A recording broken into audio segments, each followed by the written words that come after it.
Hello, welcome back. Should Gotham workers be commuting where criminals are shooting? It's sad but true. A Big Apple subway ride comes with a chance of homicide. NYPD data shows subway murders have skyrocketed to the highest levels in 25 years. Turns out taking the subway is now more dangerous than directing a movie starring Alec Baldwin. According to the Post, killings since 2020 are more than all the murders from 2008 to 2019 combined. But try explaining that to CNN idiot-in-chief Errol Lewis. He sarcastically tweeted, going home on the violent NYC subways, rioters paralyzed with fright. And he paired it with cell phone video of a tranquil subway station and the sweet stylings of a jazz trumpet player. You can close your eyes and you feel like you're in the roaring 20s. Just ignore the corpse in the corner, which is what the White House staffers do around Joe. But Errol's so clueless, he thinks a jazz trumpet player makes the subway attractive. Even I want to murder a jazz trumpet player.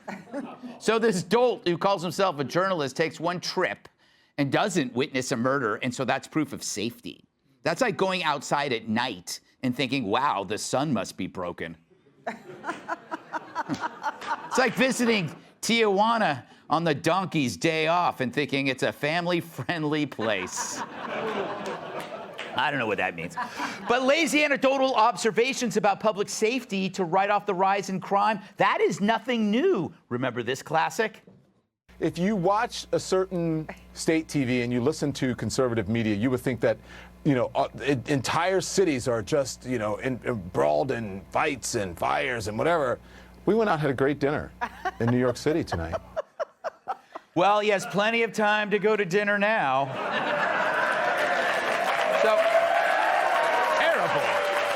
So, Kat, as a journalist, you've been a journalist for many years. Doesn't it piss you off when people just do stuff like that? Like, oh, I'm going to film this, and that means there's no crime. Or they'll say, ooh, looks good around here. Or like, there's no sexual harassment here because I wasn't sexually harassed. It's this anecdotal journalism that just is insane. Right, yes, statistics prove otherwise. And what else proves otherwise to me, that the subway's gotten really, really, really, really disgusting, is that people are actually complaining about it. Mm-hmm. Because, like, the standard of behavior on the subway was never that high. Right. Like, yes. It never had, like, a luxury ambiance. Like, before all this happened, I mean, I'd see disgusting stuff. I saw somebody, like, take their pants off and poop on the floor, put their pants up, but that was, like, not a normal day. Well, I was just in that subway at the time. But people had very low expectations of what a subway ride was going to look like. So it's got to be really bad to be like, this is a little too much for me. Yeah. Do you ever take the subway when you're here? No. Yeah, that says a lot, because you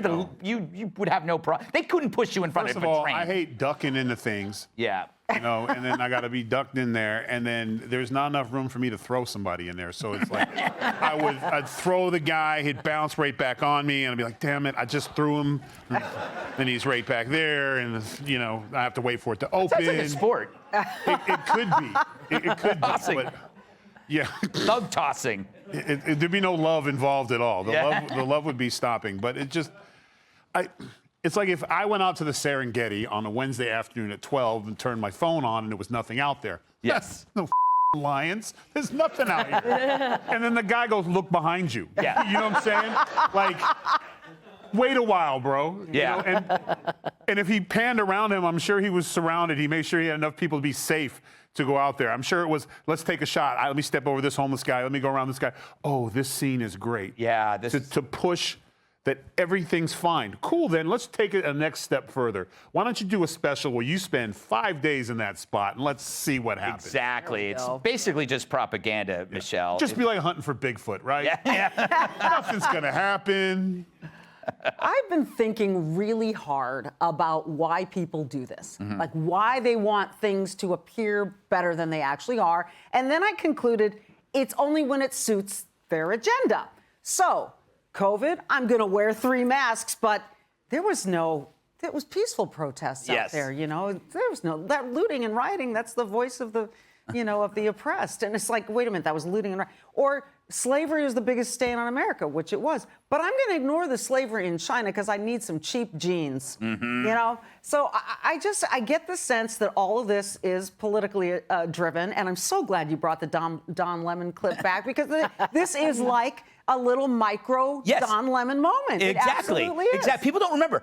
If people, like, he was trashing us for covering crime 2 years ago, a year ago, I don't know, I can't remember when, but it was like, and it's amazing. If he had actually listened to us, maybe he could have covered this stuff and some lives could have been saved. I have to ask you, because you were in SNL in the 90s.